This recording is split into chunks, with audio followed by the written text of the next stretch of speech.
Est-ce que tu as vraiment le contrôle dans ta vie? Ou est-ce que ce sont les événements et ton environnement qui ont un contrôle sur toi? Si je te pose la question, c'est que la réponse n'est pas si évidente. Aujourd'hui, tu es très souvent en réaction à ce qu'il se passe, comme le passager d'une voiture. Tu réagis aux notifications, tu réponds aux demandes, tu consommes tout ce qui défile sur ton écran. Mais le problème, c'est qu'en restant passager, tu ne choisis pas. Tu subis les décisions des autres, les événements, sans avoir aucun contrôle. Le résultat, tu ne trouves pas de bonheur et de sens dans ta vie. Comment faire en sorte de redevenir le conducteur de ta propre vie, de reprendre le contrôle sur ton temps, et notamment le temps passé sur les écrans, pour faire ce que tu veux vraiment? Tout ça, c'est d'ailleurs des questions qu'on se pose au sein de la communauté gratuite que j'ai créée. Je te mets le lien en description. J'aimerais commencer en te parlant d'une anecdote qui m'est arrivée très récemment, où j'ai perdu les commandes et où je suis redevenu passager de cette voiture. Comme tu peux le constater, hier, j'ai oublié de poster. Le jour où je poste régulièrement, c'est le dimanche. Je poste avec un jour de retard et c'était pas lié à un problème d'organisation. Au contraire, j'avais planifié mes journées pour savoir à quel moment précis j'allais faire cette vidéo et la poster. Je savais qu'hier, le dimanche, j'avais une journée suffisamment remplie pour pas avoir le temps de travailler, et j'avais donc organisé en amont mon samedi pour pouvoir travailler à 100%. Et le problème, c'est que je suis sorti le vendredi soir et que je me suis couché beaucoup plus tard que prévu. Et ça a eu des conséquences, comme tu peux t'en douter, sur le lendemain, où j'ai eu d'une part beaucoup moins de temps pour travailler, mais surtout beaucoup moins d'énergie à consacrer pour l'écriture et le tournage de cette vidéo. Ce qui fait qu'assez naturellement et assez logiquement, j'ai pas pu sortir cette vidéo le dimanche comme prévu. Et si je dois analyser assez brièvement ce manque de rigueur, mais aussi ce manque de libre arbitre, je te dirais que au début, j'ai été décisionnaire. J'avais planifié ma soirée et j'avais planifié mon samedi en bloquant toute la journée pour travailler sur cette vidéo sans avoir d'autres activités. De fil en aiguille, j'ai perdu ce contrôle, j'ai perdu cet état décisionnaire et je suis devenu beaucoup plus passif. Le moment où je suis allé en soirée, je suis allé en boîte, la soirée s'est éternisée et j'ai pas réussi à dire non pour pouvoir partir et rentrer chez moi plus tôt, mais aussi le moment où quand je suis rentré chez moi, où j'ai scrollé pendant 1-2 heures sur mon téléphone, sur YouTube avant de me coucher et où ça a encore retardé mon endormissement. Et enfin, ça a été aussi le lendemain où, par manque d'énergie, par manque de motivation, j'ai passé beaucoup plus de temps sur mon téléphone. Ce qui fait qu'au final, j'ai passé 2h40 sur mon téléphone. C'est des résultats que j'atteins quasiment jamais, mais qui peuvent arriver notamment quand je perds mon libre arbitre et que je me laisse un petit peu aller et que je retourne dans mes mauvaises habitudes. Donc comme tu peux le voir, j'ai fait les frais d'une accumulation de passivité, alors qu'au départ, j'avais tout mon libre arbitre. Et j'étais aux commandes et je les ai perdus progressivement face aux différents événements. Mais surtout, ce que cet exemple illustre, c'est que c'est impossible d'avoir le contrôle tout le temps. Et peut-être que c'est d'ailleurs mieux comme ça, de ne pas avoir un contrôle permanent sur sa vie et sur les événements extérieurs. Mais la chose clé à garder en tête, c'est que même en réduisant ton temps passé sur les écrans, ton temps passé sur ton téléphone, tu vas forcément faire face à des rechutes. C'est quelque chose qui m'arrive aussi aujourd'hui. J'ai beau être relativement avancé sur la question, je vais forcément faire face à des rechutes. C'est des rechutes qui vont être beaucoup moins régulières que pour toi et que pour la plupart des gens. Mais ton objectif, la chose que tu dois te fixer, c'est justement ça, c'est de rechuter le moins possible. Et donc après t'avoir parlé de cette anecdote, la chose qu'il faut que tu aies en tête, c'est de réduire les entrants. Réduire les entrants, pourquoi? Pour tout simplement éviter de rentrer dans cet état de consommation, de passivité et éviter d'être le passager de ta propre vie. La première chose que tu peux faire, c'est une décision qui va être transformatrice, ça va être de couper les notifications. C'est un sujet que j'ai déjà évoqué dans plusieurs vidéos.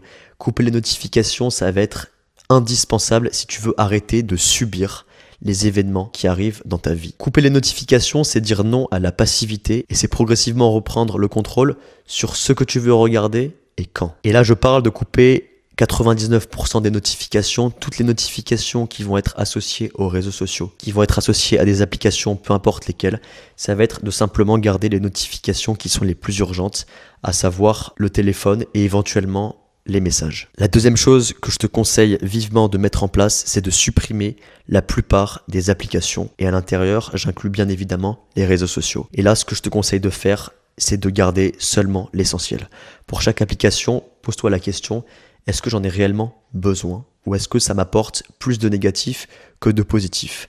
C'est un exercice que je viens de faire juste avant de tourner cette vidéo et que je t'invite aussi à réaliser. Enfin, troisième étape clé que tu peux mettre en place, c'est de faire le tri. Un tri qui va être soigné et réfléchi. Pour toutes les personnes que tu suis sur les réseaux sociaux, pour tous les médias que tu consultes ou pour toutes les newsletters auxquelles tu es abonné sur ta boîte mail, fais le tri. Essaye de savoir si c'est essentiel ou non pour toi.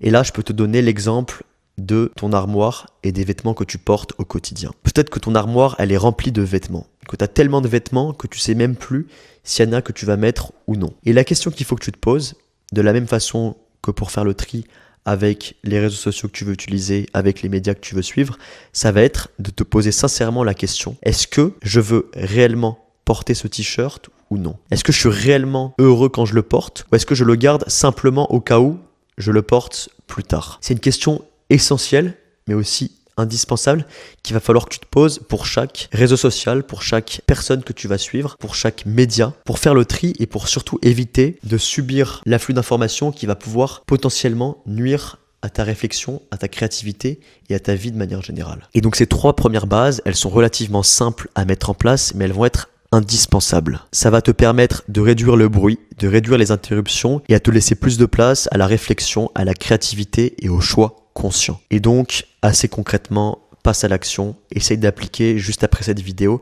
les 3 étapes que je viens de te définir et de t'expliquer. Une fois que tu auras réduit toutes ces sources de passivité, il va falloir que tu crées plus et que tu consommes moins. Et là, j'aimerais te parler d'un exemple qui va être très concret pour toi comme pour moi. L'exemple des vidéos YouTube. Grâce à cet outil formidable, YouTube, mon téléphone aussi, j'ai beau les critiquer, mais ils me servent quand même à faire et à te montrer le travail que je fournis. Mais grâce à cela, ça me permet, en tant que créateur de contenu, de faire beaucoup plus de choses, d'être beaucoup plus dans l'action que de consulter et de consommer du contenu. Ce qui fait que sur YouTube, je vais poster beaucoup plus de vidéos, que ce soit à travers mes vidéos du dimanche ou mes shorts 3 fois par semaine, que je vais regarder de vidéos. Et à travers cette métaphore, je t'invite pas forcément à devenir créateur de contenu et à poster sur les réseaux sociaux.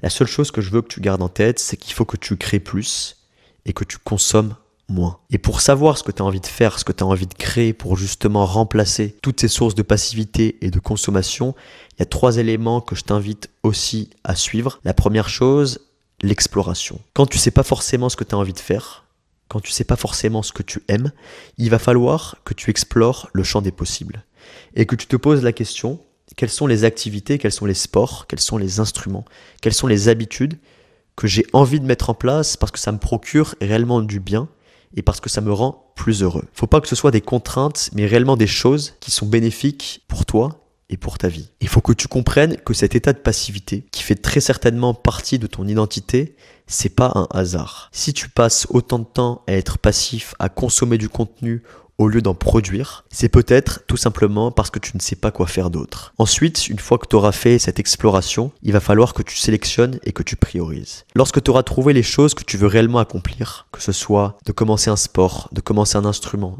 de commencer un business ou de commencer telle ou telle activité, il va falloir que tu priorises tout ton quotidien et ta vie autour de ça. Et j'aimerais bien te donner la distinction entre priorité et priorité avec un S. On est dans un monde où on parle de plus en plus de priorité. Il y a juste à assister à une réunion en entreprise, par exemple, où tu te rendras compte que tout le monde parle de plein de priorités. Et quand tu reviens tout simplement aux origines du mot priorité, tu te rends compte que c'est quelque chose qui est fait pour être singulier et non pluriel.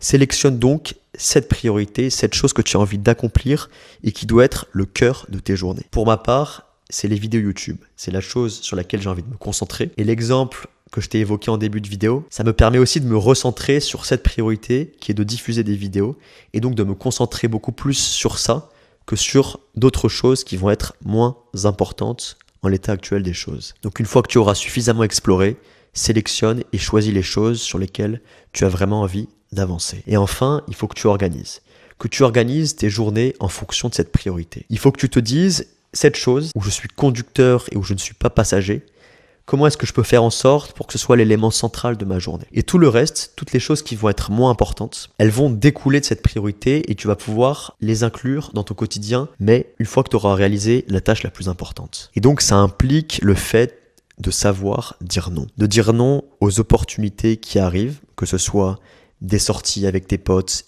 des moments passés en famille, mais aussi et surtout de savoir dire non à toutes les perturbations, toutes les notifications, toutes les tentations que tu peux trouver sur les réseaux sociaux. C'est de savoir dire non à toutes ces demandes pour pouvoir te concentrer et maximiser ton efficacité sur les choses et les éléments centraux dans ton quotidien. Si tu veux faciliter ton organisation au quotidien, tu peux peut-être penser à la mise en place d'un calendrier. Pour ma part, c'est quelque chose qui n'est pas indispensable. J'ai pas besoin d'avoir un calendrier millimétré. Mais si c'est quelque chose que tu as du mal à faire, si tu as du mal à t'organiser et à passer à l'action pour faire les choses essentielles, tu peux peut-être penser à tout ça. Ce que je pourrais aussi t'inviter à faire, c'est tout simplement la veille d'une journée, le soir, avant de te coucher, c'est tout simplement d'écrire et de revenir sur les choses essentielles que tu as envie d'accomplir le lendemain. Tu l'auras compris, à travers ces 3 étapes clés, l'exploration, la sélection et priorisation et l'organisation, tu vas pouvoir faire en sorte de reprendre le contrôle sur les événements de ta vie au lieu d'être passif et de subir les événements extérieurs. Et donc de la même façon que pour la première partie, passe à l'action. Ça va être des étapes qui sont moins concrètes et qui sont plus difficiles à mettre en place. Et ce que je t'invite réellement à faire, c'est de prendre un temps pour réfléchir.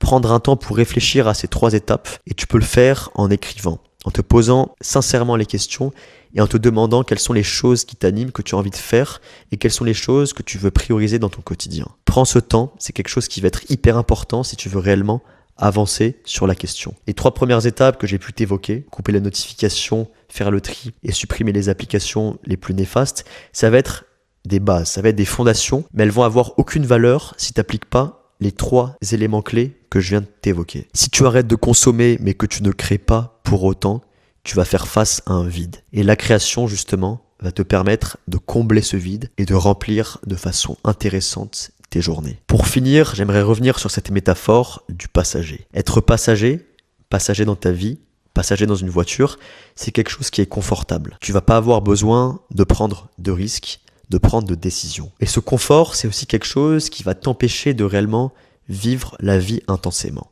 Alors essaye justement de changer de place, de passer du passager au pilote, au conducteur, pour réellement prendre les décisions et vivre la vie comme tu le veux vraiment. Et si tu veux aller plus en détail et qu'on parle de ça plus en profondeur, il y a ma communauté gratuite qui est en description et qui va nous permettre d'échanger sur la question, pas simplement sur les écrans, sur les réseaux sociaux, mais aussi sur plein de sujets divers et variés qui vont te permettre d'avancer sur ta vie. On se dit à très vite pour une nouvelle vidéo.